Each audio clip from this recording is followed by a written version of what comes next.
मालूम भी नहीं है ना कैसे। अच्छा। चलो, तो आज की वाणी सभी सुनेंगे, एकाग्र होकर बैठ जाएंगे, चेहरे पर बहुत प्यारी सी स्माइल, बाबा की छत्र छाया, और सभी अपने ऊंचे से ऊंचे स्वमान की सीट पर। ठीक है, आज की वाणी की डेट है 3 जून 1971। वाणी का टाइटल है निरंतर योग युक्त बनने के लिए कमल पुष्प का आसन। तो टाइटल ही कितना सुंदर है कि निरंतर हम क्या चाहते हैं, हम योग युक्त होकर ही रहें। योग तो सभी लगाते हैं, लेकिन बाबा ने कहा आपका जो योग है वो कभी कभी का योग हमें करना है। हम कौन है? कर्म योगी आत्माएं हैं, निरंतर योग में रहने वाली योगी जीवन वाली हम आत्माएं हैं। लेकिन हमारा योगी जीवन कैसे हो, हमारा हर एक कर्म कब बन सकता है योगी जीवन वाला, जो हर समय हम योग युक्त रहें? उसकी बहुत सुंदर तरीके से बाबा ने सारी आज हमें विधि बताई है कि हमें कमल पुष्प आसन पर सदा स्थित रहना है, तो हम निरंतर योग युक्त होकर रह सकते हैं। तो सुनते हैं बाबा के महावाक्य। आज का दिन कौन सा है? भट्टी का दिन है। ग्रुप 5 की टर्न है, तो प्लीज अलर्ट रहिएगा। Group 5 and group 8 be attentive. भट्टी का दिन है। तो भट्टी के दिन को कौन सा दिवस कहते हैं?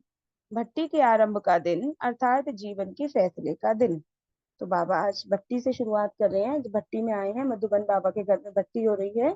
तो बाबा ने कहा कि कोई भी आत्माएं जो भट्टी के लिए जाती हैं, किसी भी स्थिति में स्थित है कोई भी आत्मा, जिस भी स्थिति में चल रही है, तो भट्टी में किस उद्देश्य से जाती हैं? कि स्व परिवर्तन के उद्देश्य से। क्योंकि सभी आत्माएं लौकिकता में जैसे लिपटी हुई हैं, संसार की बातों में, संसार के विचारों में, रिलेशंस में, कनेक्शंस में, हम आते आते क्या होता है, हमारे अंदर लौकिकता आ जाती है। तो उस लौकिकता से स्वयं को अलौकिकता में लाने के लिए, अपने जीवन के परिवर्तन के उद्देश्य से हम सभी आत्माएं भट्टी में जाती हैं बाबा के घर पर। तो बाबा कहते हैं कि भट्टी का जो दिन है, आरंभ का दिन, वो जीवन के फैसले का दिन है। अब जीवन का फैसला क्या है? जैसे हर आत्मा चाहती है पुरुषार्थ में कि मतलब हर आत्मा भी नहीं कह सकते, मतलब हम सभी आत्मा का उद्देश्य होता है, या तो कुछ आत्माएं सोचती हैं कि हम पुरुषार्थ करके आगे बढ़े इस मार्ग में। और किसी किसी को ये मार्ग जो है वो थोड़ा भारी भी लगने लगता है। उन्हें लगता है कि मैं इस मार्ग में चल पाऊंगा या नहीं चल पाऊंगा, मुझे इसको करना है या नहीं करना है। तो मतलब एक जो कन्फ्लिक्ट वाली स्थिति होती है, तो वो भी एक फैसला करने का दिन बाबा उस तरीके से कह रहे हैं कि जीवन के फैसले का दिन है। भट्टी के लिए आते हो, जीवन का सदा काल के लिए फैसला करने। सभी इसी लक्ष्य से आए हो, है ना, कि सभी को क्या करना है? स्व परिवर्तन करना है। क्योंकि भट्टी में आने से बाप दादा द्वारा व अन्य बच्चों द्वारा एक गिफ्ट मिलती है। वह कौन सी है? जो चीज मिलती है वह सुनाना भी सहज होता है। तो हम सभी भट्टी में जाते हैं, तो बाबा कहते हैं आप सभी को गिफ्ट मिलती है। अब किसी को भी गिफ्ट कब मिलती है? जब कोई खुशी का अवसर होता है ना, हम उसको गिफ्ट देकर अपनी खुशी को जाहिर करते हैं। तो बाबा जो भट्टी में हमें मिल रहा है उसको हम गिफ्ट, बाबा उसको गिफ्ट का नाम दे रहे हैं। माना बाबा से वो सौगात हम बच्चों को मिल रही है। तो सौगात कब मिलती है? विशेष ओकेजन पर। तो हम सभी का क्या हुआ है? ये नया दिव्य ब्राह्मण जन्म हुआ है। तो जन्म पर बाबा से हमें दिव्य सौगात मिलती है। कौन सी सौगात मिलती है वो बाबा बता रहे हैं। बाबा कहते हैं जो चीज मिलती है वो सुनाना सहज होता है। तो दो चारों ने अपना विचार सुनाया। जो भी बातें सुनाई उन सभी बातों की प्राप्ति का आधार कौन सी गिफ्ट है? तो भट्टी से हमें क्या क्या प्राप्ति होती है, ग्रुप 5 से बताएंगे एक दो बहन कि क्या प्राप्ति होती है भट्टी से हमें, अपना विचार।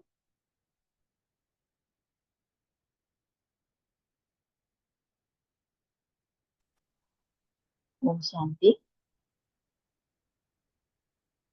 ओम शांति दीदी। हाँ जी, ओम शांति। ओम शांति। हाँ भक्ति जी, से बोलिए। एक तो अपनी बुद्धि का परिवर्तन होता है दीदी। हाँ बुद्धि में जी। परिवर्तन हो जाता है। हम हैं वो जो पहले लौकिकता में फंसे होते हैं, वो अलौकिक में आ जाते हैं और सहज ही डिटैच हो जाते हैं, क्योंकि बुद्धि परिवर्तन हो जाती है। तो बुद्धि परिवर्तन हमारे लिए एक बहुत बड़ा गिफ्ट होता है। ओम शांति। हाँ जी, ओम शांति। बहुत सुंदर बताया बाबा ने, बताया बुद्धि का परिवर्तन। और भी हमें भक्ति में जब हम जाते हैं तो शक्ति की प्राप्ति होती है, फ्रेशनेस की फीलिंग होती है, हम भरपूर हो जाते हैं, हमें अतीन्द्रिय सुख की अनुभूति होती है। तो सबका अपना अपना है, कोई किसी चीज की प्राप्ति का अनुभव करेगा, कोई किसी चीज का अनुभव करेगा, है ना। तो बाबा कहते हैं कि सभी बातों की, लेकिन इन जो भी प्राप्तियां हुई, बाबा कह रहे हैं जो भी आपने अनुभव किया वहां पर जाकर, उस प्राप्ति का आधार क्या चीज है? वह है बुद्धि का परिवर्तन। रजोगुनी व व्यक्त मन की बुद्धि से बदल सतोगुनी अव्यक्त भाव की दिव्य बुद्धि। जो बुद्धि हमारी रजोगुनी थी, संसार के झमेलों में जो बुद्धि फंसी हुई थी, व्यक्त में हम सभी आत्माओं की बुद्धि थी ना, बाहर तो उसी बुद्धि को बदलकर बाबा कैसी बुद्धि बनाते हैं, ये जो भट्टियां होती हैं जिसमें महारथियों की क्लासेस हम सुंदर सुंदर करते हैं, उनके एक्सपीरियंस सुनते हैं, तो हमारी बुद्धि क्या हो जाती है, बुद्धि का डाइवर्जन हो जाता है, बुद्धि जो है वो रजोगुनी से सतोगुनी बन जाती है, व्यक्त से हम अव्यक्त में आ जाते हैं, अंतर्मुखता की ओर जाते हैं, तो उससे बुद्धि डिवाइन हो जाती है, दिव्य बुद्धि बन जाती है। जिस दिव्य बुद्धि की प्राप्ति से ही अव्यक्त स्थिति व योग युक्त स्थिति को प्राप्त कर सकते हैं। सारा मदार किस पर है, बुद्धि पर है। रहते तो हम वही हैं, वही शरीर है, वही बुद्धि है, वही मन है, वही आंखें हैं, वही सब कुछ है, लेकिन बाबा किसका परिवर्तन करते हैं, बुद्धि का। जब हमारी बुद्धि का परिवर्तन हो जाता है तो उससे हमारी सभी चीजों का परिवर्तन हो जाता है, स्वभाव संस्कार का परिवर्तन हमारा हो जाता है, हमारी दृष्टि वृत्ति बोल का परिवर्तन हो जाता है। तो बाबा कहते हैं जिस दिव्य बुद्धि की प्राप्ति से अव्यक्त स्थिति व योग युक्त स्थिति को प्राप्त कर सकते हैं, तो गिफ्ट कौन सी हुई, दिव्य सतोगुनी बुद्धि। तो सभी अनुभव करेंगे, चैट बॉक्स में भी लिखेंगे। बाबा आपके सामने खड़े हैं, बहुत सुंदर सा एक गिफ्ट लेकर, बहुत सुंदर, जिसको बाबा ने पैक किया है, रैप किया है एक बहुत सुंदर से चमकीले कागज में। दिव्य बुद्धि का ये गिफ्ट बाबा हम सभी के लिए लेकर आए हैं। सभी देखें बाप दादा को अपने सामने, बाबा लाइट का फरिश्ता, बाबा के हाथ में बहुत प्यारी सी सौगात हम सभी के लिए। ये दिव्य बुद्ध बुद्धि की सौगात है, दोनों हाथ आगे करिए, बाबा से ये गिफ्ट बाबा आपके हाथ में रख रहे हैं। अब बाबा इस गिफ्ट को खोल रहे हैं, देखेंगे बाबा को खोलते हुए, बाबा मुस्कुरा रहे हैं, बाबा के नैनों में चमक, आपके भी नैनों में चमक। और अब देखिए बाबा उससे वो दिव्य बुद्धि निकाल कर देखेंगे अपने ब्रेन के ऊपर, सिर के ऊपर, और बाबा वो दिव्य बुद्धि, मेरी जो पहले की स्थूल बुद्धि है उसमें उस बुद्धि को बाबा लगा रहे हैं, डाल रहे हैं, और मेरी बुद्धि कंप्लीट डिवाइन हो गई है। जो पहले वाली रजोगुनी बुद्धि थी, आसुरी बुद्धि जो हम सभी की थी ज्ञान में आने से पहले, वो पूरी तरह से बदलकर आज सतोगुनी दिव्य बुद्धि बन गई। तो बाबा ने कहा कि दिव्य बुद्धि की विशेष गिफ्ट भट्टी में प्राप्त होती है। अब उस गिफ्ट को यूज करना व सदा काल के लिए कायम रखना ये आपके अपने हाथ में है। तो बाबा ने कहा कि बुद्धि की जो गिफ्ट मिली है, क्योंकि बुद्धि एक ऐसी चीज नहीं है जो हम कहीं से खरीद कर सकते हैं, है ना। बुद्धि तो भगवान ने इस शरीर में हमारे पास पहले भी थी, लेकिन सद्बुद्धि का गिफ्ट हमें कौन देता है, जो दिव्य बुद्धि दाता है, जो वरदाता है, उससे हमें सद्बुद्धि का गिफ्ट मिलता है। बुद्धि का परिवर्तन तो हम कर सकते हैं, लेकिन जो सद्बुद्धि हमें मिलती है वो कौन देते हैं, स्वयं भगवान। स्वयं भगवान हमें दिव्य सद्बुद्धि भव का, दिव्य बुद्धि भव का वरदान देते हैं, गिफ्ट में देते हैं हमें वो। तो बाबा ने कहा बाबा ने तो गिफ्ट दे दिया, लेकिन उसको सदा काल के लिए कायम रखना ये आपके हाथ में है। लेकिन गिफ्ट प्राप्त सभी को होती है। जो भी भट्टी में आए हैं दिव्य सतोगुनी बुद्धि की गिफ्ट द्वारा अपने को बहुत सहज और बहुत जल्दी परिवर्तन में ला सकते हैं। हम कब ला सकते हैं, जब हम अपने को याद रखेंगे कि हमारी हमारी बुद्धि कौन सी हो गई है, डिवाइन बुद्धि हो गई है। अब हमें जो कुछ भी सोचना है, कर्म में लाना है, उस दिव्य बुद्धि को यूज करके तब उस रीति से हमें उसको कार्य में लगाना है, तो वो बुद्धि क्या रहेगी, हमारी सहज प्राप्ति हमें करा सकती है, हम सहज परिवर्तन हो सकते हैं। तो आज का दिन जीवन परिवर्तन का दिन है। तो आज के दिन जो गिफ्ट प्राप्त होती है उसको धारण करते रहना। जो भी गिफ्ट मिल रही है, दिव्य बुद्धि तो मिल गई, फिर अब जो गिफ्ट क्या मिल रही है, जो भी हम अनुभव सुन रहे हैं उनको हम अपने जीवन में धारण करते चलना है। ज्ञान तो सुनती ही रही हो, लेकिन भट्टी में क्या करने आते हो, है ना। बाबा ने कहा ज्ञान तो हम आश्रम पर भी सुनते हैं, सभी जाते हैं सेवा केंद्र पर, है ना, लेकिन बाबा कहते हैं भट्टी में क्या करने आते हो। तो ग्रुप 5 से कोई बताएगा हम भट्टी में क्यों जाते हैं, ज्ञान तो आश्रम पर मिल ही रहा है हमें बाबा का।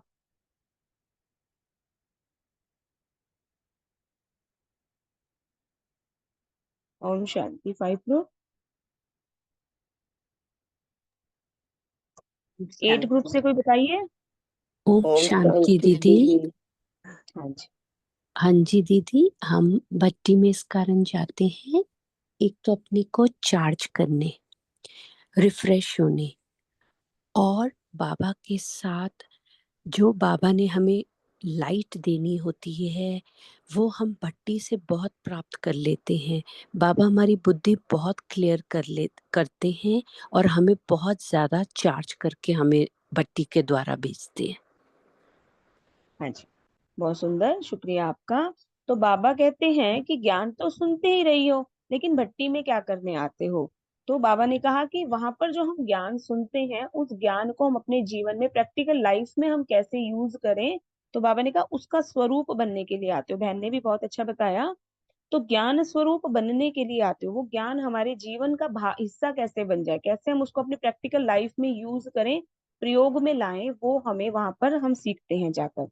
तो बाबा कहते हैं कि योग की नॉलेज व योग का अभ्यास भी करते आए हो, लेकिन भट्टी में आते हो सदा योग युक्त होकर रहने का पाठ पक्का करने के लिए। बाबा कहते हैं कि योग की नॉलेज भी हमें मिल रही है सेवा केंद्र पर, हम वहां पर भी योग का अभ्यास भी करते हैं, लेकिन सदा योग युक्त हम कैसे रहें, योग को प्रयोग में कैसे लाएं, वो हम भट्टी में आकर वो पाठ हमारा पक्का करते हैं। बाबा कहते हैं यदि आप ज्ञान ले रहे हैं और योग नहीं कर रहे हैं तो वो ज्ञान केवल एक समझ का काम कर रहा है ना, वो प्रयोग में नहीं आया। प्रयोगी आत्मा हम नहीं बनेंगे। प्रयोगी आत्मा कब बनेंगे, जब हम भट्टी में आएंगे और उनको अपने जीवन में कैसे हमें यूज करना है, वो पाठ हमें वहां पर पक्का होता है। तो निरंतर योग युक्त बनने के लिए कौन सी सहज युक्ति भट्टी द्वारा प्राप्त करनी है। तो सभी क्वेश्चन को ध्यान से सुन लेंगे कि निरंतर योग युक्त हम सब बनना चाहते हैं तो कौन सी सहज युक्ति बाबा आज बता रहे हैं जो हमें भट्टी से प्राप्त करनी है।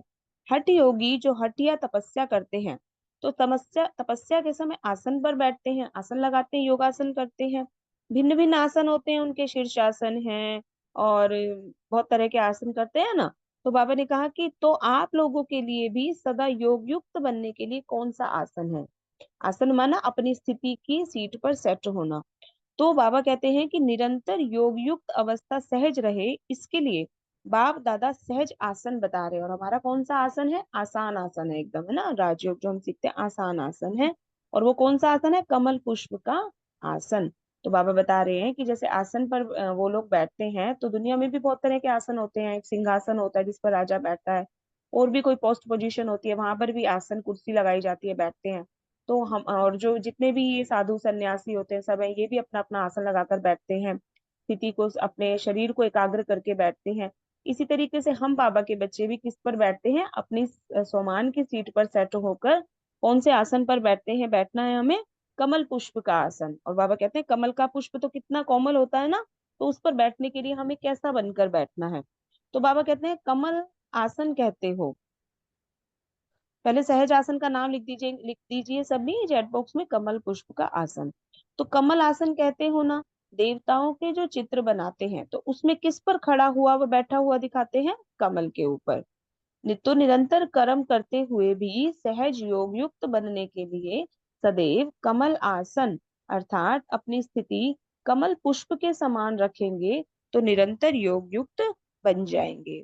है ना। बाबा कह रहे हैं कि जैसे सिर्फ देवताओं को दिखाया है कमल आसन पर बैठे हुए, कितने बड़े बड़े महात्मा हैं, साधु सन्यासी हैं, कोई भी पोस्ट पोजीशन वाला, किसी को भी कमल आसन नहीं देते, केवल देवताओं को दिया। क्यों दिया, देवता तो वहां कमल पर नहीं बैठेंगे, है ना। कमल पर तो कौन बैठ रहे हैं, हम ब्राह्मण उस स्थिति में बैठते हैं, लेकिन देवताओं ने उस स्थिति को प्राप्त करने के लिए, उस पद को प्राप्त करने के लिए कौन से आसन पर बैठकर वो स्थिति प्राप्त की, वो बाबा यहाँ पर बता रहे हैं कमल आसन।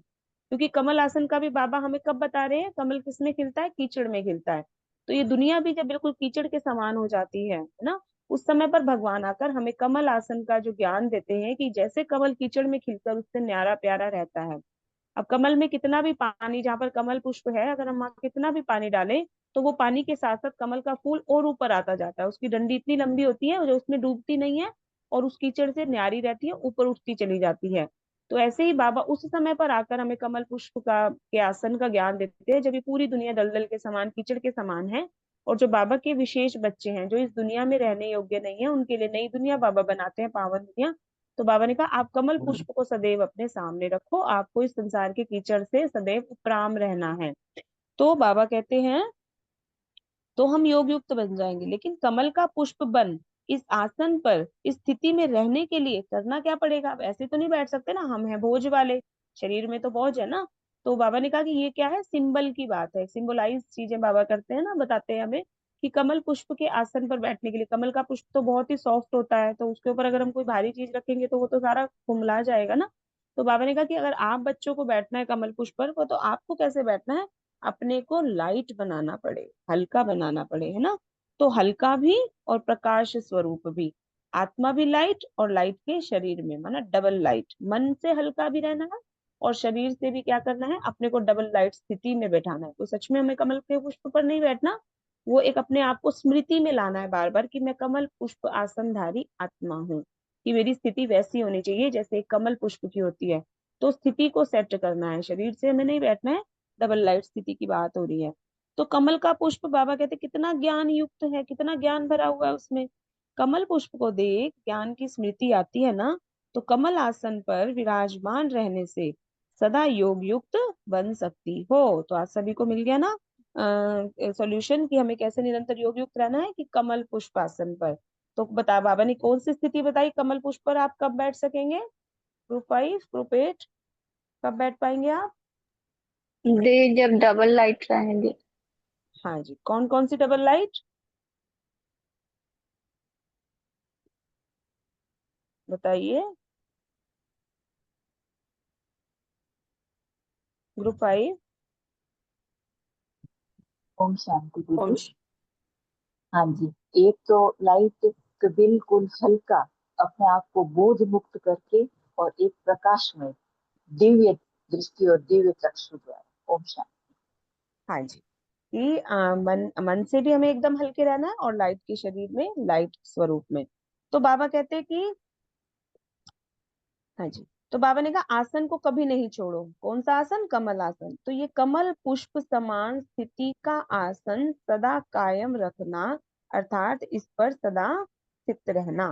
तो 1 सेकंड के लिए सभी अभ्यास करेंगे। देखिए अपने सामने बहुत सुंदर कमल का फूल, बहुत सुंदर विशाल कमल का फूल है। छोटे वाला फूल नहीं, थोड़ा बड़ा चाहिएगा ना, हम सब उस पर बैठेंगे। तो एक कमल का पुष्प है आपके सामने, बहुत सुंदर। और बैठ जाइए अपने लाइट के शरीर में। देखें अपना लाइट का चमकीला ड्रेस, उस लाइट के ड्रेस में मैं आत्मा डबल लाइट स्थिति में कमल पुष्प के आसन पर स्थित हूँ। और देखें जैसे ये कमल कीचड़ में रहता हुआ भी उससे न्यारा और प्यारा है, ऐसे मैं आत्मा भी संसार में रहते हुए इस संसार के कीचड़े से पूरी तरह से न्यारी और उपराम हूँ, और एक बाप की प्यारी हूँ। मैं न्यारी प्यारी आत्मा सदैव कमल पुष्प आसन पर योग युक्त स्थिति में निरंतर स्थित हूँ। ओम शांति। हाँ जी, आगे चलेंगे। तो ऐसे बीच बीच में हमें देखते रहना है, स्वयं को कमल पुष्प की स्मृति दिलाते रहना है। तो बाबा कहते हैं ये कमल पुष्प स्थिति का आसन सदा कायम रखना और इस पर सदा स्थित रहना, तब भविष्य में भी राज्य सिंहासन इतना ही समय कायम रहेगा। जितना हम यहाँ कमल आसन पर बैठेंगे उतना वहां भविष्य में राज्य सिंहासन मिलेगा। अगर इस आसन पर नहीं बैठ सकते हो, अर्थात इस स्थिति में स्थित नहीं हो सकते हो, तो सिंहासन को भी प्राप्त नहीं कर सकते हो। तो राज सिंहासन प्राप्त करने के लिए पहले कमल आसन पर स्थित रहने का अभ्यास करना पड़े। भट्टी में आए हो अपने को सभी प्रकार के बंधन से मुक्त कर हल्का बनाने के लिए, है ना, तथा कमल पुष्प की स्थिति में स्थित होने के आसन पर विराजमान रहने का अभ्यास सीखने के लिए। तो बंधन से मुक्त करने के लिए हम भट्टी में आए हल्का बनाने के लिए, और हल्की आत्मा ही कमल पुष्प पर बैठ सकती है। तो बाबा कहते हैं बंधन है ना, जब हम गृहस्थ में, अगर हम लौकिकता में थे, जब हम भट्टी में जाते हैं तो बंधन अनुभव कर रहे हैं। संबंधों का बंधन है, भिन्न भिन्न प्रकार, कोई जॉब करते हैं तो जॉब का बंधन है, किसी को अपने तन का बंधन है, तो कोई मन का बंधन है। तो ये सारे बंधन कहाँ है? हमारी बुद्धि में। बुद्धि से ही आत्मा क्या है? संकल्पों से। कल हमने वाणी की ना कि जैसे संकल्प होंगे, स्मृति ही समर्थी लाती है। तो हम भारी हो जाते हैं जैसे हम संकल्प क्रिएट करते हैं। जैसे वातावरण में हम रहते हैं, घर का वातावरण तो उतना सतोगुनी नहीं होता ना जितना मधुबन का या आश्रम का मिलता है, क्योंकि घर के एक वातावरण में लौकिकता रहती है। तो बुद्धि से हम अपने संकल्पों को रच लेते हैं, और हर समय हमारे संकल्प पावरफुल ना होने के कारण बुद्धि भारी हो जाती है। तो बाबा कहते हैं तो उसी को हल्का करने के लिए हम भट्टी में आते हैं। तो बुद्धि भी बाबा कहते हैं 2 प्रकार की बुद्धि होती है, एक आसुरी बुद्धि, एक दैवी बुद्धि। तो भागवत में भी बताया है कि पूरे संसार की जितनी भी आत्माएं हैं ना, उनको 2 प्रकार की आत्माओं में विभाजित किया जा सकता है, आसुरी और देवी। तो हम सभी आसुरी बुद्धि वाली आत्माओं को बाबा कैसे बनाते हैं? दिव्य बुद्धि वाला बना देते हैं। तो बाबा कहते हैं जब आप भट्टी में आते हो तो यहाँ आकर, यहाँ के वायुमंडल में आकर हम जो है वो बोझ मुक्त अपने को अनुभव करते हैं। तो अगर हम संबंधों में रहते हुए उनको बंधन ना समझकर संबंध समझे, सेवा का संबंध समझे, तो हमारी बुद्धि हल्की रह सकती है। तो बाबा कहते हैं कि पहले उसके लिए हमें क्या करना होगा? कमल आसन पर स्थित रहने का अभ्यास करना है। तो बाबा कहते हैं तो जो भी बोझ हो वो सभी प्रकार का बोझ भट्टी में खत्म करके जाना। चाहे मन के संकल्पों का बोझ हो, चाहे संस्कारों का बोझ हो, चाहे दुनिया की कोई भी विनाशी चीजों प्रति आकर्षित होने का बोझ हो, चाहे लौकिक संबंधों की ममता का बोझ हो, सभी प्रकार के बोझ कहो, बंधन कहो, उन्हों को खत्म करने के लिए भट्टी में आए हो। तो जो ये संबंधों का बोझ क्या है, ये मोह का हो गया है ना। और किसी भी प्रकार के आकर्षण का बोझ क्या हो गया, संसार की चीजों का, ये लोभ का बोझ हो गया, है ना। तो इस तरीके से कभी काम का तो कभी क्रोध का, लोभ मोह अहंकार, इस तरह के बोझ में जो आत्मा है ना, हम फंस जाती है। तो फिर बाबा भट्टी में क्या कहते हैं, भट्टी में स्वाहा कर दो हर चीज को, है ना। तो बाबा ने जो ये यज्ञ रचा है, इसमें हमें अपने सभी पुराने संस्कार और जो भी हमें बंधन अनुभव हो रहे हैं, उस सभी को हमें संगठन की भट्टी में स्वाहा कर देना है। बाबा कहते हैं ना, जैसे भट्टी में किसी भी चीज का रूप परिवर्तन हो जाता है, मिट्टी की ईंटें भी जब भट्टी में डाली जाती हैं तो उनका रंग रूप परिवर्तन हो जाता है। तो यहाँ पर भी हम सभी बाबा की भट्टी में आकर बाबा के रंग में ऐसा रंग जाते हैं, जो वो रंग कभी भी छूटता नहीं है। तो ऐसा पक्का रंग हमारा रंग जाता है, रूप परिवर्तन, रंग रूप परिवर्तन हो जाता है भट्टी में आकर। तो अभी अपने जीवन की उन्नति व गोल्डन चांस यह भट्टी है। इस चांस में जो जितना चांस लेते हैं, उतना ही सदा काल के लिए अपने जीवन को आगे बढ़ा सकेंगे। तो हमें चांस लेना है, भट्टी में जब हम गए हैं तो हमें पूरा पूरा उसका लाभ उठाना है, ज्ञान योग। वहां पर हम जाते हैं तो हमें घूमना फिरना ना करके बाबा से योग युक्त रहना है। तो उतना ही सदा काल के लिए अपने जीवन को आगे बढ़ा सकेंगे। भट्टी में कौन सा लक्ष्य रखकर आई हो, संस्कारों को परिवर्तन में लाकर फिर क्या बनने का लक्ष्य रखा है, संस्कारों का परिवर्तन करना है। क्योंकि 63 जन्मों से देवभान के संस्कार थे, और वो देवभान के संस्कार क्या कर रहे थे, बार बार हमें नीचे की ओर गिरा रहे थे, हम ऊपर नहीं चढ़ पा रहे थे, आत्मा नीचे की ओर जा रही थी, गिरावट की ओर जा रही थी। और जैसे ही बाबा हमें मिलते हैं, दिव्य बुद्धि की सौगात बाबा हमें देते हैं, तो हमारे संस्कार भी कैसे हो जाते हैं, दिव्य संस्कार, ईश्वरीय संस्कार हम आत्माओं के बन जाते हैं। तो बाबा कहते हैं ये ग्रुप विशेष किस बात में सभी ग्रुप से अच्छा है, ये मालूम है। इस ग्रुप की एक बहुत अच्छी विशेषता है, जो बाबा कहते हैं इस ग्रुप की एक बहुत अच्छी विशेषता है, गोल्ड में जब खाद डाली जाती है तो उसके बाद गोल्ड को मोल्ड नहीं कर सकते हैं। ओरिजिनल गोल्ड होता है तो उसको मोल्ड कर सकते हैं, है ना। बाबा कहते हैं ओरिजिनल गोल्ड है वो इतना सॉफ्ट होता है कि वो आप उसको कैसे चाहे मोल्ड कर सकते हैं। लेकिन जब उसमें खाद डाल दी गई तो उसको आप मोल्ड नहीं कर सकते। तो ऐसे समझे कि यह सच्चा सोना है, इसमें कोई खाद नहीं है। तो बाबा जो ग्रुप बाबा के सामने बैठा है ना, शायद छोटी कुमारियां होंगी, तो बाबा ने कहा कि बाबा उनको क्या कह रहे हैं, ये सच्चा सोना है, इनमें कोई खाद नहीं है। अभी जैसे छोटा बच्चा होता है ना, उसमें ज्यादा खाद नहीं, माना उसमें दुनिया की जो ये तरह तरह के छल है और ईर्ष्या द्वेष आदि तरह तरह के विकार, स्वार्थ है, अपनापन ज्यादा आ जाता है, जो आसक्तियां भर जाती हैं। तो छोटेपन में ये सब चीजें नहीं होती, छोटेपन में आत्मा अभी नए चोले में आई है, तो अभी उसके अंदर इतने विकार नहीं है, तो उनको इजीली मोल्ड किया जा सकता है किसी भी बात के लिए ना। तो बाबा कहते हैं आप लोग अपनी विशेषता को जानती हो, जानती हो कह रहे हो, इसका मतलब बाबा के सामने सभी जो है वो फीमेल कॉस्ट्यूम में बैठी है कन्याएं ना, तो जानती हो। इस ग्रुप को देखकर ऐसा लगता है जैसे जब वृक्ष नया लगाया जाता है तो पहले बहुत कोमल सुंदर छोटे छोटे पत्ते निकलते हैं जो बहुत प्यारे लगते हैं। बाबा ने कहा ना कि कोमल कोमल छोटे छोटे पत्ते निकलते हैं, तो जरूर बाबा के सामने कोमल छोटे बच्चे बैठे हैं। तो यह भी ग्रुप जो है वो नए पत्ते हैं लेकिन कोमल है। कोमल और सख्त चीजें होती है ना, कोमल अर्थात संस्कारों की हड्डियां इतनी सख्त नहीं है जो चेंज नहीं हो सके। तो बाबा कितना सुंदर कोरिलेट कर रहे हैं इन चीजों को। बाबा कह रहे हैं कि जो कोमल अर्थात हमारे जो संस्कारों से, बाबा ने इसको जो है वो हमें समझाने के लिए बाबा ने कोमल को लिया है, कि जो हमारे संस्कार हैं, जो कन्याएं बाबा के सामने थी, कि कोमल संस्कार है, अभी उनकी जो हड्डियां हैं, संस्कारों की हड्डियां, जैसे हड्डी होती है ना, जैसे उम्र बढ़ती जाती है तो हड्डियां जो है वो वैसी हो जाती हैं, टाइट हो जाती है, तो बाबा ने कहा उनको इजीली मोल्ड नहीं कर सकते, टूट जाती हैं। लेकिन जो बच्चा होता है, छोटा होता है, तो फ्लेक्सिबल होता है, वो अपने को इजीली मोल्ड कर सकता है कहीं भी। तो बाबा ने कहते हैं कि इतनी सख्त नहीं हुई है जो चेंज नहीं हो सके। छोटे बच्चों की हड्डियां पहले कोमल होती हैं, फिर जैसे जैसे बड़े होते हैं तो सख्त हो जाती है। तो ये ग्रुप भी कौन सा ग्रुप है, कोमल संस्कारों वाला है। तो हम सभी बाबा के कौन से बच्चे हैं, छोटे बच्चे हैं, 5 साल के बच्चे हैं। ये हमारा ग्रुप कौन सा है, कोमल संस्कार वाला। हमारे सभी संस्कार ऐसे हैं जिन्हें हम कोमल संस्कारों वाली हड्डियां जो हमारी हैं वो इतनी सॉफ्ट हैं, जिन्हें हम जैसा चाहे वैसे मोल्ड कर सकते हैं, ऐसा सम्मान हम अपने आप को देते हैं। तो इन संस्कारों को परिवर्तन करना फिर सहज हो जाएगा, जैसा अपने आप को समझेंगे तभी तो सहज होगा ना। अगर हम समझेंगे, जैसे कोई बुजुर्ग होते हैं और अपने आप को सोचते हैं नहीं मुझसे तो नहीं हो पाएगा, मैं तो नहीं चल पाऊंगी, शरीर ही साथ नहीं देता, तो सारी बात स्मृतियों की है। जैसा आप अपने आप को अनुभव कर रहे हो वैसा वैसा आप कर्म क्षेत्र पर कर पाओगे और अपना रिजल्ट प्राप्त करोगे उसके अनुसार।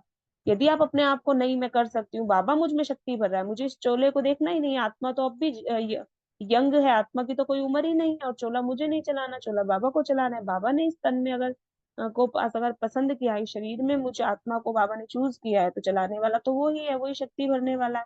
तो बाबा वही बात कह रहे हैं कि हम अपने आपको क्या समझ लेते हैं कि हम कोमल संस्कारों वाले बाबा के कोमल छोटे छोटे बच्चे, छोटे छोटे पत्ते हैं, और हम जैसा चाहे वैसे अपने संस्कारों को मोल्ड कर सकते हैं इजीली। तो इन संस्कारों को परिवर्तन करना सहज हो जाएगा। कड़े संस्कार वाले तो नहीं हो ना, तो हम सभी कड़े संस्कारों वाले नहीं है ना, तो बाबा को लिखेंगे नहीं बाबा, हम कोमल संस्कारों वाले आपके बच्चे हैं, सभी लिख देंगे चैट बॉक्स में। दादी जी 2 दिन के लिए लेकिन मद्रास सर्विस पर जाने के लिए बाप दादा से छुट्टी ले रही है। तो जो विश्व के राजे बनने वाले हैं, उन्हों की विशेषता यह है सर्व आत्माओं को राजी रखना। तो सभी ये भी नोट कर लेंगे कि हम सभी कौन है, विश्व के राजा बनने वाली आत्माएं हैं। सभी क्या चाहते हैं कि हम राजा बन जाएं, है ना। तो राजा बनने के लिए हमें क्या करना होगा, उन्हों की विशेषता क्या होगी, हमें क्या करना है, सर्व आत्माओं को राजी रखना है। तो सभी नोट कर लेंगे मानस पटल पर भी, और अपनी नोटबुक में भी, और चैट बॉक्स में भी, कि यदि मुझे विश्व का राज्य भाग्य लेना है तो मेरी क्या जिम्मेवारी बनती है, कि सभी को मुझे राजी रखना है, सर्व को राजी रखना है। सिर्फ 5% की मार्जिन बाबा देते हैं कि 95% आपसे सभी संतुष्ट होने चाहिए, राजी होने चाहिए, तभी आपको सर्टिफिकेट मिलेगा। और सबसे पहला सर्टिफिकेट कहाँ से चाहिए हमें, लौकिक संबंधों से चाहिए ना, क्योंकि वही हमें सारा दिन वर्क प्लेस पर ही अगर हमसे कोई, हमारा जो मेन सेवा केंद्र है वो हमारा घर है, अगर वहां पर ही आत्माएं हमसे संतुष्ट नहीं, उन्हीं को अगर हमने 5% में ले लिया, तो इसका मतलब तो हमने कुछ भी नहीं कमाया ना। हमारी सबसे पहले कमाई तो उसी घर में है जहां पर हम रहते हैं, वहां पर हम अपने युद्ध में, उस स्थान पर हम कितना सक्सेसफुल हैं, जिस ज्ञान को अपने जीवन में हमने धारण किया है, जो योग हम लगा रहे हैं, उस स्थान पर उन आत्माओं की सेवा करके उनको हमने अपना कितना बना लिया है, कितना राजी किया है, उनको हम 5% में ना गिने, है ना। तो बाबा कह रहे हैं कि अपने को, बाबा कहते हैं जो विश्व के राजे बनने वाले हैं, उनकी विशेषता है कि सर्व आत्माओं को राजी रखना। महारथियों के कदम कदम में पद्मों की कमाई रहती है। तो जो भी महारथी है ना, जो बाबा की याद में अगर हमने एक भी कदम उठाते हैं, एक भी सेवा करते हैं, तो बाबा ने कहा पद्मों की कमाई रहती है। सीता माता भी छुट्टी ले रही है। बाबा के सामने कोई माता बैठी है, सीता माता, उनकी बात हो रही है। कोई वो वाली सीता माता ना सोच ले कि वो भी आई है क्या। तो बाबा कहते हैं अपने को समर्थ आत्मा समझ इस शरीर को देख रही हो। अब बाबा कह रहे हैं सीता माता से बाबा बात करें, शायद वो स्वस्थ नहीं है पूर्ण रूप से, तो बाबा ने कहा कि अपने को समर्थ आत्मा समझकर इस शरीर को देख रही हो, अपना जो शरीर है, कि मैं तो एक समर्थ आत्मा हूँ। साक्षी अवस्था की स्थिति में स्थित होने से शक्ति मिलती है। साक्षी अवस्था में रहना है, साक्षी होकर अपने शरीर को भी साक्षी होकर देखना है, अपने रोल को भी साक्षी होकर देखना है कि मैं कैसा रोल प्ले कर रही हूँ, मैं आत्मा। जैसे कभी कभी हम जब योग युक्त नहीं होते, या स्मृति विस्मृति हमें हो जाती है, तो हम कई बार छोटा मोटा कर्म ऐसा कर जाते हैं जो हमें नहीं करना था। लेकिन बाबा कहते हैं बाद में उस सीन को देखो कि जब मैं ये सीन ऐसे ऐसे हम रोल प्ले कर रहे थे तो हम कैसे लग रहे थे, क्या बाबा को हम अच्छे लग रहे होंगे, क्या उस आत्मा को हम अच्छे लग रहे होंगे जिसके साथ हम ऐसा बिहेव कर रहे थे। तो साक्षी दृष्टा होकर अपने रोल को, बाबा ने कहा, देखना है, इस शरीर को भी देखना है, सामने वाली आत्मा के रोल को भी देखना है। तो बाबा ने कहा कि जैसे जो कोई कमजोर होता है, तो उसको शक्ति भरने के लिए ग्लूकोज चढ़ाते हैं, सब जानते हैं।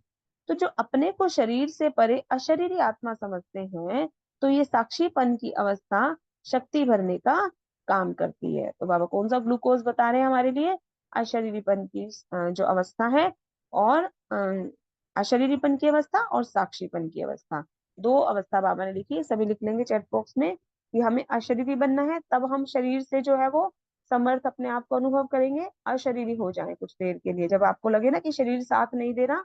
वो तो हमें अशरीरीपन का अभ्यास वैसे भी करते रहना है, लेकिन बाबा सीता माता से बात कर रहे हैं क्योंकि उनका शरीर अच्छे से ठीक नहीं है। तो बाबा कहते हैं कि अशरीरी होने की आवश्यकता है, अशरीरीपन का अभ्यास, और अपने शरीर को साक्षी होकर देखना है। तो उससे क्या होगा, जैसे आपको ग्लूकोज मिल गया, शक्ति भर गई आत्मा में। और जितना समय साक्षी अवस्था की स्थिति रहती है, उतना ही बाप साथी भी याद रहता है, अर्थात साथ रहता है, क्योंकि वो चैप्टर किसने पढ़ाया है हमें, साक्षी अवस्था में रहना किसने सिखाया, बाप ने सिखाया। तो जिसका काम दिया हुआ हम कर रहे हैं तो वो तो याद रहेगा ना। जैसे ऑफिस में भी अगर कोई वर्क मिलता है, तो ऑफिस बॉस हमें हमेशा याद रहेगा कि सर ने ये काम हमें दिया है, हमें उनको करके दिखाना है, राइट। तो इसी तरीके से जब बाबा ने हमें साक्षी बनना सिखाया, बाबा ने पाठ पढ़ाया, तो बाबा तो फिर याद आएगा ही। तो बाबा कहते हैं तो साथी भी है, और साथ भी है, और साक्षी भी है। एक साक्षीपन की स्थिति, एक साक्षीपन की शक्ति, दूसरा बाप के साथी बनने की खुशी की खुराक। तो डबल डोज मिल गया, एक तो साक्षीपन से शक्ति मिलेगी जब अपने रोल को देखेंगे, अपने शरीर को देखेंगे, और दूसरा साथ में बाप मेरे साथ है तो उनसे जो खुशी की खुराक मुझे मिल रही है, जो शक्ति मुझे, जो प्यार दुलार बाबा का हमें मिलेगा, वो हमें क्या करेगा, तो डबल डोज क्या, बहुत सारे डोजेस मिल जाएंगे हमें बाबा से। तो बाबा कहते हैं तो बताओ फिर क्या बन जाएंगी, निरोगी। तो शक्ति रूप है न्यारी और प्यारी। हम कौन है, शिव शक्ति है। माताएं तो वैसे भी कौन है, शिव शक्ति है। तो बाबा ने कहा न्यारी और प्यारी, जितना हम न्यारे रहेंगे किसी भी सिचुएशन से, अपने देह भान से, अपने पुराने संस्कारों से, इस देह की दुनिया से, उतना उतना हम क्या बनते जाएंगे, बाबा के प्यारे, सर्व के प्यारे हम बनते जाएंगे। अगर सर्व के प्यारे बनने में कमी है तो इसका मतलब जरूर न्यारेपन में कमी है। तो जहां भी अगर हम प्यारा नहीं बन पा रहे, वहां हमें थोड़ा डिटैचमेंट की जरूरत है, न्यारा होने की जरूरत है। मन बुद्धि से, शरीर से न्यारा नहीं हो जाना कि हम उनसे थोड़ा बात करना कम कर दें, उनसे अलग रहना शुरू कर दें। तो हमें क्या करना है, मन बुद्धि से थोड़ा उस आत्मा को स्पेस देना है, न्यारा हो। इस समय ऐसी न्यारी और प्यारी स्थिति में स्थित हो, बाबा पूछ रहे हैं उस आत्मा से। तो ये स्थिति इतनी पावरफुल है, जैसे कौन सी स्थिति बाबा ने बताई, ग्रुप 5 बताएंगे। बाबा ने 2 स्थिति बताई। शक्ति रूप और न्यारी स्थिति बाबा ने। हाँ जी, और बताइए कोई ग्रुप 5 से। अच्छा, साक्षीपन की स्थिति पूछी। हाँ जी, साक्षीपन की स्थिति, और दूसरा बाप के साथी बनने की खुशी की खुराक पूछी। तो स्थिति हाँ वो आप ठीक बता रहे हैं। स्थिति बाबा ने 2 ओम स्थिति शांति बताई ना। दे। हाँ जी, दे साक्षीपन और अशरीरीपन का स्थिति। हाँ जी, हाँ जी, साक्षीपन की स्थिति और अशरीरीपन की स्थिति। तो साक्षीपन की स्थिति ग्रुप 5 या ग्रुप 8 से कोई बहन बताइए क्या होती है साक्षीपन की स्थिति। वो हो रहा है उसको अच्छी तरह से देखते रहो, यही होती है साक्षीपन की स्थिति। ओम शांति दे। दीदी, अपने आत्मिक स्थिति में स्थित होकर अपने रोल को खुद देखना, ये होता है साक्षीपन की दृष्टि। हाँ जी, और कोई ओम बताएंगे। शांति। किसी भी परिस्थिति में हलचल में ना आना, हर परिस्थिति को साक्षी होकर देखते रहे। हर हाँ कुछ ड्रामा में जो है उसको साक्षी होकर देखना है, अपने पार्ट को भी और सामने वाले किसी के भी पार्ट को साक्षी होकर देखना। हाँ जी, और कोई बताइए साक्षीपन की स्थिति क्या होती है। न्यारी और प्यारी स्थिति, परिस्थिति से पूरी तरह अचल डिटैच। अडोल स्थिति होती है। जी, ओम शांति। हाँ जी, कोई बोल रहा है। न्यारी और प्यारी अवस्था दीदी, हाँ पूरी जी, तरह से और आप। डिटैच। दीदी, हाँ जी, रहते अपने हुए को शरीर से परे अशरीरी आत्मा समझते हैं, वो साक्षीपन की स्थिति। हाँ जी, आप सभी ने बहुत अच्छा बताया। जो भी हमने बताई वो सभी साक्षीपन की विशेषताएं हमने बताई, जैसे अचल अडोल बताया और न्यारा प्यारा बताया, वो सब साक्षीपन की विशेषताएं हो गई साक्षीपन की। लेकिन साक्षीपन क्या है वो बाबा पूछ रहे हैं। तो कर्म करते साक्षीपन, हुए न्यारा प्यारा रहना। हाँ जी, न्यारा प्यारा रहना, वो सब कुछ बहुत अच्छा आप बता रहे हैं, बहुत अच्छा। कर्म चलिए, करते हुए। हाँ जी, ओम साक्षीपन शांति। मानना मतलब। हाँ अपने को, जी, हाँ जी, भी बताएं। हाँ जी साक्षीपन बताइए। स्थिति जैसे कि हम टीवी देखते हैं, उसमें कुछ भी हो रहा होता है लेकिन हम उसमें इंटरफियर नहीं कर सकते। तो इसी तरह ये जिसका जो ड्रामा है वो चल रहा है, हमें उसे साक्षी होकर देखना है, हम उसमें इंटरफियर नहीं कर सकते। तो यही साक्षीपन की स्थिति है कि उसमें हमें हाँ साक्षी होकर देखना है। जैसे हम टीवी देखते हैं, साक्षी होकर देखते हैं, तो इसी तरह हर एक के पार्ट को साक्षी होकर देखते हैं। हाँ जी, हाँ जी, बिल्कुल सही बताया, करेक्ट है। कि जैसे हम कह रहे हैं ना कि किसी के भी रोल को हमें देखना है, बात तो यही है कि देखना कैसे, देख तो हम अब भी रहे ही हैं, देख तो हम ज्ञान में आने से पहले भी रहे थे हर एक को, और ज्ञान में आने के बाद भी हम देख ही रहे हैं। लेकिन देखना कैसे, माना उस सिचुएशन से अलग होकर, जैसे टीवी में जो रोल चल रहा है हम उसमें कुछ इंटरफेयर नहीं कर सकते, साक्षी होकर हमें देखना पड़ेगा। तो आपने भी अपने संबंधों में देखा होगा, जैसे अगर कोई व्यक्ति है जिसके स्वभाव संस्कार है कि उसको कोई कार्य करना है, और उसको कितने बार भी हमने समझा लिया, पहले से हम समझा रहे हैं, लेकिन वो आत्मा नहीं मान रही, वो अपने तरीके से ही कर रही है, तो हम 2-4 बार देखकर अनुभवी बन गए कि इनको कहने का कोई फायदा नहीं है। वहां पर हमें साक्षी होने की जरूरत है, बार बार इंटरफेयर नहीं करना, उस रोल से हमें अलग हो जाना है, उस आत्मा को जो कर रही है उसको करने देना है। वहां हम कई बार ये सोच लेते हैं कि नहीं, मैं माँ हूँ, मुझे समझाना ही पड़ेगा, मेरे समझाए बिना कैसे काम चलेगा। लेकिन आपने तो समझा के देख लिया ना, पहले भी 5 टाइम्स 10 टाइम, वो समझ नहीं रहा है, तो हमें वहां पर साक्षी होने की जरूरत है। इंटरफेयर ना करे, उसका भगवान भी बैठा है, उनको उनको देखने वाला। वो आत्मा फिर अपने आप देखेगी कि उसका क्या होगा, बाबा उसको देखेंगे। तो जितना हम फिर संबंधों में फंसते हैं तो उतना ही फिर विघ्न भी आते हैं हमारे लिए, पुरुषार्थ भी फिर हमारा उसके अकॉर्डिंग हो जाता है, क्योंकि बार बार संबंधों को देखकर उन्हीं में हम फंसते रहते हैं। तो इसीलिए हमें साक्षी होने की बहुत जरूरत होती है। जहां आत्मा, हमें लगता है कि ये आत्मा हमारे लिए विघ्न रूप बन जाएगी बोलने से या कुछ भी है, तो शुभ भावना के रूप से आप मन से उसको अलर्ट कर सकते हैं। मन में आप उनको बोलिए, आप जो बात किसी को मुख पे नहीं बोल पा रहे, आपके मुख से बोलने से वो आत्मा डिस्टर्ब हो रही है या आपको भी दो चार बातें सुना रही है, आप वही बात उसको उसी समय पर मन से कहिए कि आत्मा आपको ऐसा करना चाहिए, ऐसा मतलब आपको बताना चाहते हैं। बाकी आप जो करें वो आपका अच्छा है, लेकिन आप उस समय चुप रहना आपका ज्यादा बेस्ट है। साक्षी होकर उस रोल को देखिए, उसमें आपको बोलना नहीं है, पर थोड़ा साक्षी हो जाए, है ना। तो बाबा थोड़ा सूक्ष्म रीति से समझाते हैं। तो बाबा कहते हैं ये स्थिति बहुत पावरफुल है फिर। तो जैसे अभी मुझे बात तो याद नहीं आ रही, लेकिन अभी एक दो दिन पहले का ही है मेरा, तो मतलब मैंने उस रोल में यही सोचा कि जैसे संबंधों में रहते हैं तो हर कोई हमारे अकॉर्डिंग तो नहीं चलेगा ना, हर बार हर एक का अपना अपना पॉइंट ऑफ व्यू होता है। तो मतलब मैंने देख लिया आत्माओं को घर में ही जो है कि भी हम पहले से उनको इन चीजों के लिए बोल रहे हैं और मान लिया वो चेंज नहीं कर पा रहे हैं, मुझे बात एग्जैक्ट याद नहीं आ रही। तो वहां मैंने अपने मन को कहा कि तुम्हारा यहाँ पर साक्षी होना ज्यादा बढ़िया है, साक्षी होकर अपना देखते रहो जो कुछ हो रहा है। तो मैंने अपने मन को ये बात बोली और फिर मैंने उस बात में ध्यान ही नहीं दिया, वो जो कर रहे हैं ठीक है, उन्होंने करना तब भी है, तो हम डिस्टर्ब भी क्यों, हम अपनी एनर्जी, श्वास, संकल्प हम क्यों लगाएं उस सब में ना, क्योंकि लगाते हैं फिर फंस जाते हैं, फिर बुद्धि भारी हो जाती है, फिर योग नहीं लगता, भारीपन फील होता है। तो अपने मन को बोल दिया कि यहाँ पर मुझे साक्षी होने की जरूरत है, जो जैसा कर रहे हैं बहुत अच्छा है। तो ऐसे, तो बाबा कहते हैं ये स्थिति इतनी पावरफुल है, जैसे डॉक्टर लोग बिजली की रेंजेस देते हैं ना कीटाणुओं को मारने के लिए, तो यह स्थिति भी ऐसी पावरफुल है। वहां पर रेंजेस दिए जाते हैं अलग अलग बीमारियों के, उन बीमारियों के जम्स को मिटाने के लिए। तो बाबा ने ये भी हमें क्या बताया, जो ये हमारी साक्षीपन की स्थिति है और अशरीरीपन की स्थिति, ये क्या करेगी, रेंज का काम करेगी, बिजली के करंट का। बाबा से भी तो करंट मिलती है ना हम बच्चों को। तो बाबा की जो ये बाबा ने जो ये दो हमें आज ड्रिल बताई, साक्षीपन और अशरीरी, ये क्या करेंगी, हमारे अंदर करंट का काम करेंगी। और जितने भी हमारे अंदर भिन्न भिन्न मनोविकार है, मनो की जो भी जितनी भी बीमारियों के कीटाणु हैं, वो सारी बाबा की बिजली की करंट से जो है वो दूर हो जाती है। अच्छा जी, साक्षीपन की स्थिति तो अच्छे से क्लियर हो गई। एक बार अशरीरीपन का थोड़ा और बताएंगे कोई बहन कि अशरीरीपन की स्थिति कौन सी होती है। में शरीर का भान नहीं आता, आत्मिक स्थिति बन जाती है। हाँ जी, और बताइए अपना आत्मा अपना समझ विचार कर बाप बताइए। को याद करेंगे। हाँ जी, और बताइए ग्रुप 8 से। दीदी ओम शांति। हाँ मैं जी। आत्मा अलग शरीर अलग, हाँ शरीर जी। को ऐसे ही छोड़ के और आत्मा को शरीर से न्यारा कर लेना और उससे उपराम स्थिति में रहना, शरीर को छोड़ के। शरीर अलग है, आत्मा अलग है, ये सोचना और इसमें अपने आप को स्थित कर लेना, यह हाँ जी, शरीरपन का अभ्यास और है। बताइए, और बताइए अपना अपना विचार सबने मंथन किया है ना, शरीर अवस्था ओम शांति अनुभव। देवी। हाँ जी। दे अशरीरीपन जैसे अपने को आत्मिक की स्थिति में स्थित रहना, जिसमें शरीर का भान मतलब ना रहता हो, तो हम्म। अशरीर। हाँ जी, तो सभी ने बहुत अच्छा बताया। मैं आत्मा इस शरीर का आधार लेकर इस शरीर को चलाने वाली हूँ।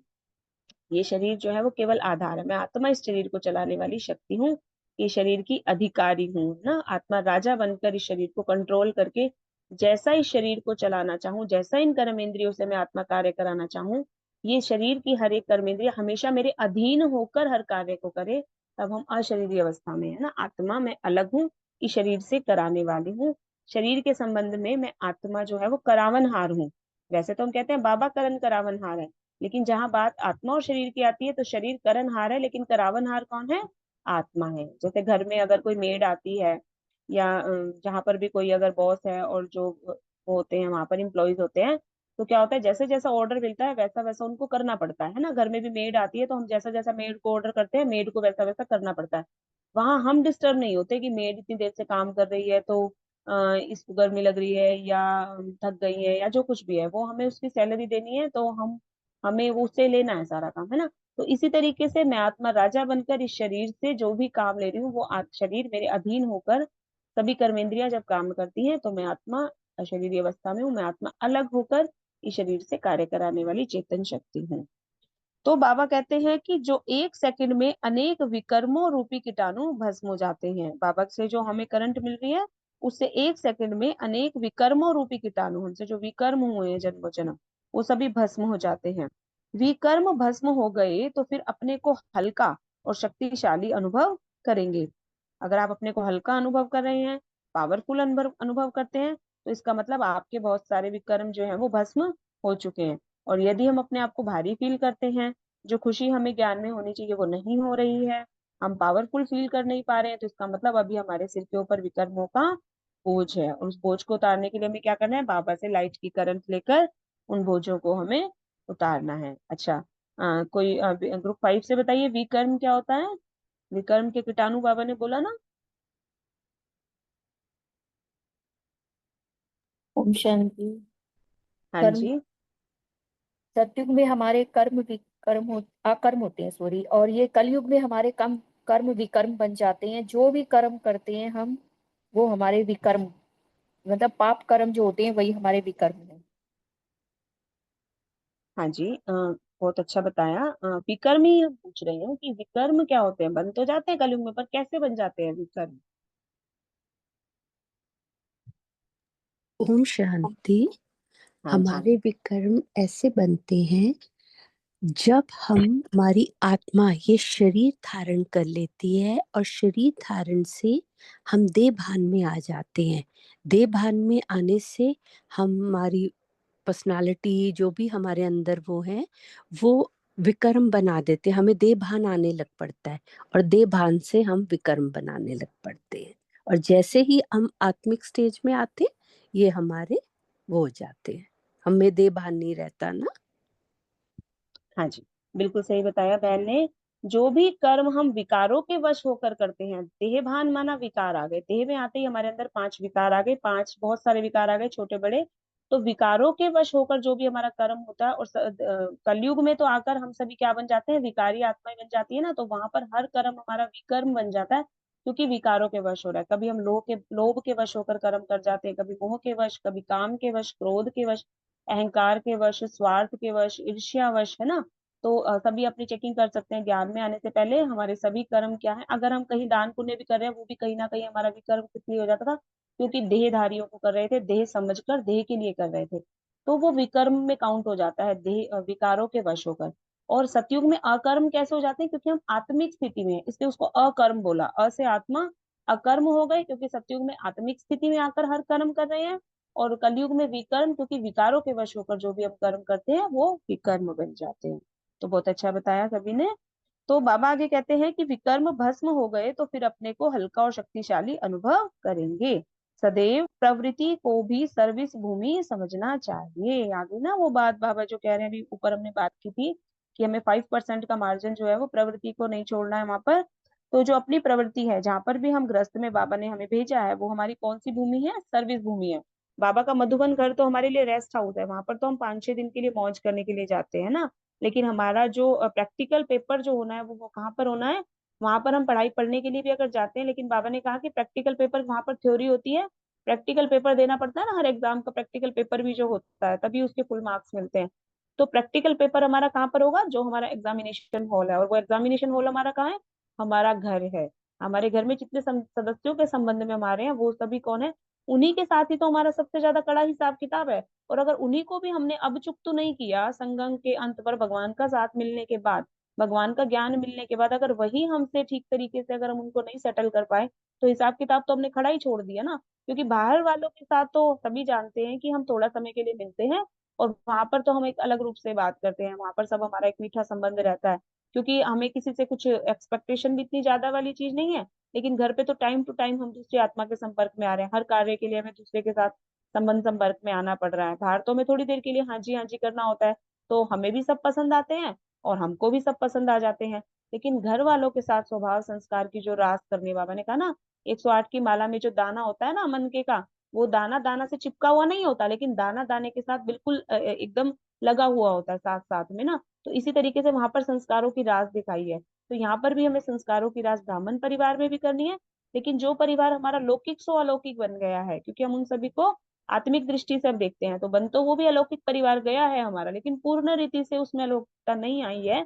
तो वहां पर फिर अगर हमारे संबंध ठीक नहीं है, हमारा वर्क प्लेस वही है, हमारा प्रैक्टिकल वहीं पर होना है, तो वहां पर अगर हमें फुल मार्क्स नहीं मिले उस स्थान पर, तो फिर वो कहीं ना कहीं हमारे परसेंटेज में जो है वो कमी रह जाएगी। क्योंकि कड़े स्वभाव संस्कार जहाँ पर थे उनको अगर हमने अभी तक क्लियर नहीं किया, तो भगवान से जो शक्तियां, जो ज्ञान गुण खजाने मिले थे, वो वहां पर हमें अप्लाई करके उसको काफी हद तक जितना हम कर सके हमें उसको सॉर्ट आउट करना है, क्लियर करना है सभी अकाउंट्स को अपने, है ना।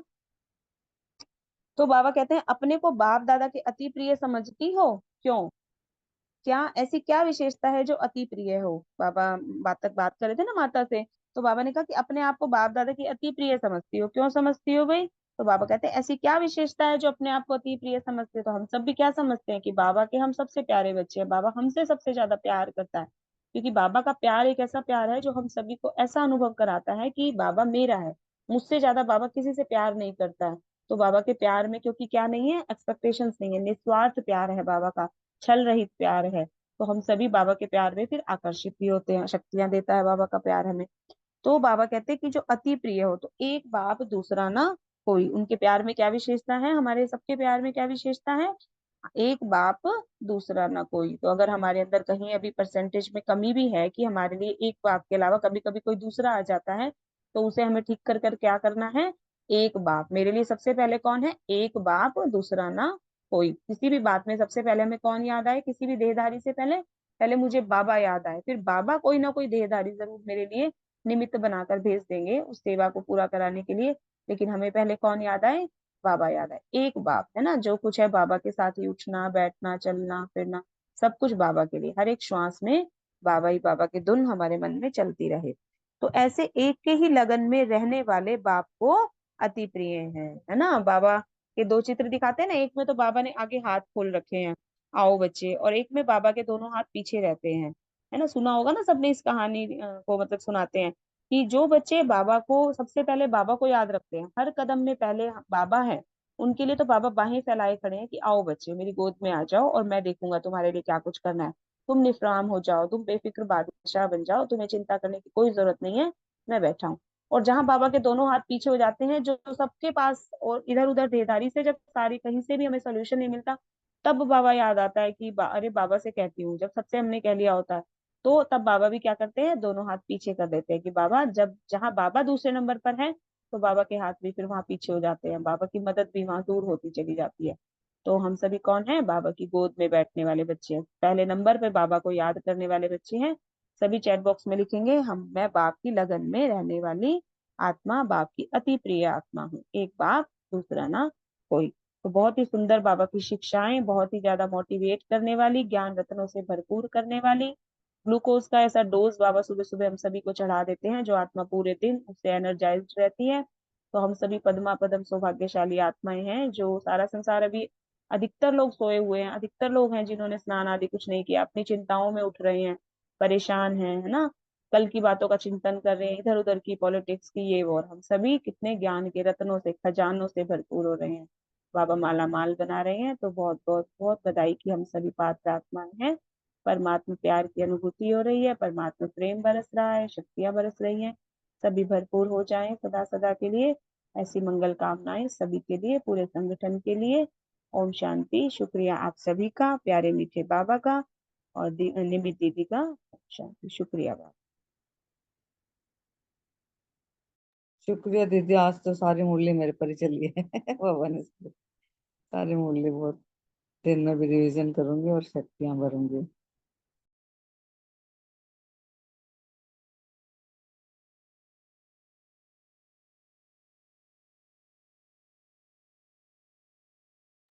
हाँ जी, अभी ग्रुप 5 और ग्रुप 8 से सभी आंसर्स देंगे, अलर्ट हो जाएंगे।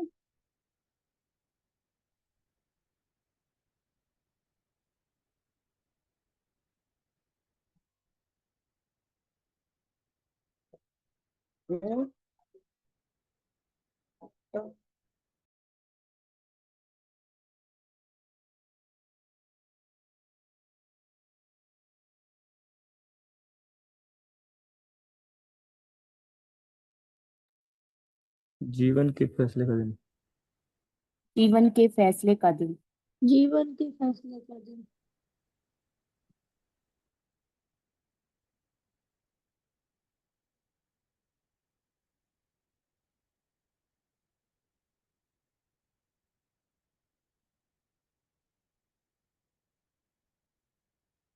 ओम शांति। गौरी बहन नहीं है क्या?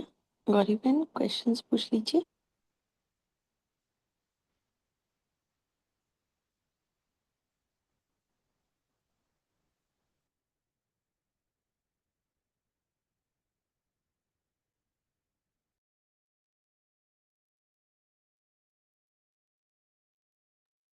ओम शांति। अनुपमा बहन जी, आप ही क्वेश्चन पूछ दीजिए। गौरी बहन शायद नहीं। अच्छा, गौरी बहन नहीं है क्या? अच्छा, चलिए। हाँ जी, पहला प्रश्न तो हो गया ना कि भट्टी का दिन कौन सा दिन है? जीवन के फैसले का दिन। हाँ जी, दूसरा क्वेश्चन है, डैश व व्यक्त भाव की बुद्धि से बदल डैश अव्यक्त भाव की दिव्य बुद्धि। बाबा ने बताया था ना कौन सी बुद्धि थी हमारी और कौन सी बन गई थी, बना दी बाबा ने बदलकर। रजोगुणी व बाबा ने कहा था व्यक्त भाव से बुद्धि को बदल हमने सतोगुणी और रजोगुणी। हाँ जी, हाँ जी, कंफ्यूज नहीं होइए, बिल्कुल ठीक बता रहे हो। रजोगुनी बुद्धि से बदलकर सतोगुनी बुद्धि बाबा ने बनाई, बिल्कुल ठीक आंसर। थर्ड क्वेश्चन है, मुरली में बाबा ने कौन से दो गिफ्ट के बारे में बताया? आज दो गिफ्ट बाबा से कौन सी मिली हमें? एक दिव्य सत्वगुणी बुद्धि और दूसरा हमें बुद्धि का परिवर्तन। बाबा ने दो गिफ्ट दिए हैं, हमें बुद्धि का परिवर्तन करना है और दिव्य सत्वगुणी बुद्धि भी बाबा ने हमें दी गिफ्ट में। हाँ जी, और कोई बताएंगे?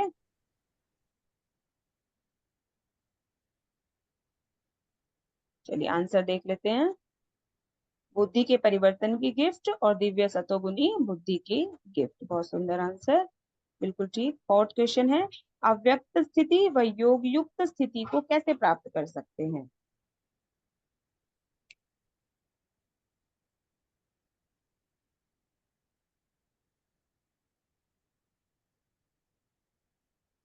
बताइए, ग्रुप 8 से भी बता सकते हैं। अशरीरी बनकर। कमल आसन पर। हाँ जी, चलिए आंसर देख लेते हैं। दिव्य बुद्धि की प्राप्ति से, जो दिव्य बुद्धि बाबा ने दी है उससे हम अव्यक्त स्थिति और योग युक्त स्थिति को सहज प्राप्त कर सकते हैं। नेक्स्ट क्वेश्चन है, आप लोगों के लिए सदा योग युक्त बनने के लिए कौन सा आसन है? कमल बाबा, पुष्पासन। कमल कमलासन। ये कमलासन। तो आपको अच्छे से याद हो गया, कमल आसन। उत्तर दिखाएंगे। हाँ जी, कमल पुष्प का आसन। तो सभी को इस आसन पर बैठना है, जितना इस आसन पर बैठेंगे उतना राज्य सिंहासन कायम रहेगा। नेक्स्ट क्वेश्चन है, कमल का पुष्प बन इस आसन पर इस आसन पर इस स्थिति में रहने के लिए क्या करना पड़े? कब बैठ पाएंगे आप कमल आसन पर? जब हम राज सिंहासन डबल लाइट बनकर। लाइट लाइट का और प्रकाश स्वरूप में बैठेंगे। अच्छी, और बताइए, ठीक है काफी हद तक। अपने को लाइट बनाना कमल पड़े पुष्प और हल्का प्रकाश स्वरूप में रहना। हाँ जी, उत्तर देख लेते हैं। हाँ जी, अपने को लाइट बनाना पड़े, हल्का भी और प्रकाश स्वरूप, बिल्कुल राइट आंसर। नेक्स्ट क्वेश्चन है, डैश होता है तो उसको डैश कर सकते हैं?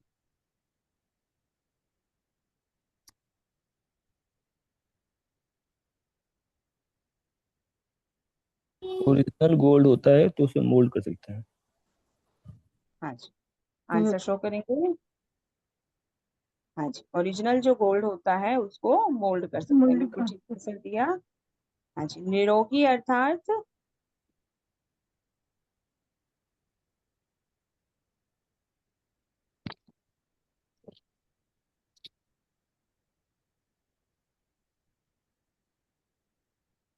ग्रुप 8 से भी बताइए, सभी कोशिश करें, सभी ट्राई करें। निरोगी अर्थात शक्ति रूप न्यारी और प्यारी। हाँ जी, और कोई बताएंगे?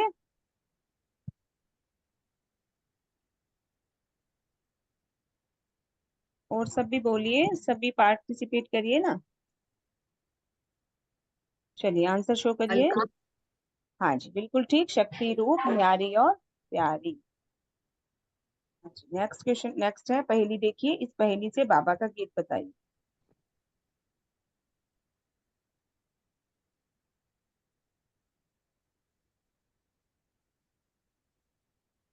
ओम शांति दीदी। प्रेम हम से बस 2 घड़ी। प्रेम से 2 घड़ी उस बहुत प्रेम सुंदर। से बस 2 घड़ी उस भाई ने तो परमात्मा। बड़ी जल्दी पहचान लिया भाई जी ने। माइक हाँ नहीं जी। खुला, मैं भी बोल रही थी। अच्छा, बहुत सुंदर आंसर किया एक बार में ही। ओपी शर्मा भाई जी ने दिया क्या आंसर? प्रेम से बस 2 घड़ी। ठीक है। पंकज बहुत भाई ने अच्छा। दिया। अच्छा, पंकज भाई ने दिया। ओके, नेक्स्ट क्वेश्चन है, चित्र को पहचान कर गीत बताइए।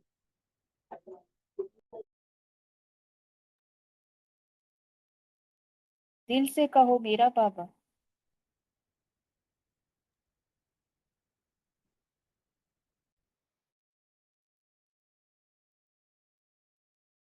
हाँ जी, और बताइए। ये भी ठीक है, और बताइए। चित्र को पहचान कर। हृदय में ऐसा पुष्प खिला। हम्म, और बताइए। यही है जी, पवित्रता का हृदय पुष्प में ऐसा हाँ, पुष्प, पवित्रता हृदय, का हृदय पुष्प खिला। हाँ, हृदय कमल, हृदय में ऐसा। हाँ जी, दिखाएंगे, आंसर शो करेंगे। हाँ जी, पवित्रता का हृदय कुंज में ऐसा पुष्प खिला, जिसकी सुगंध से जीवन में सुख ही सुख मिला। तो सभी ने बहुत अच्छे आंसर्स दिए, सभी ने बहुत अच्छे से पार्टिसिपेट किया। ग्रुप 5 कॉन्ग्रेचुलेशन, ग्रुप 8 को भी। सभी हम ऐसे ही आगे बढ़ते रहें, सुंदर शिक्षाओं से अपने आप को भरपूर करते रहें। ओम शांति। शुक्रिया मीठे बाबा। मीटिंग को वाइंड अप करते हैं। ओम शांति। शुक्रिया दीदी। ओम आज तो शांति। मुरली साहब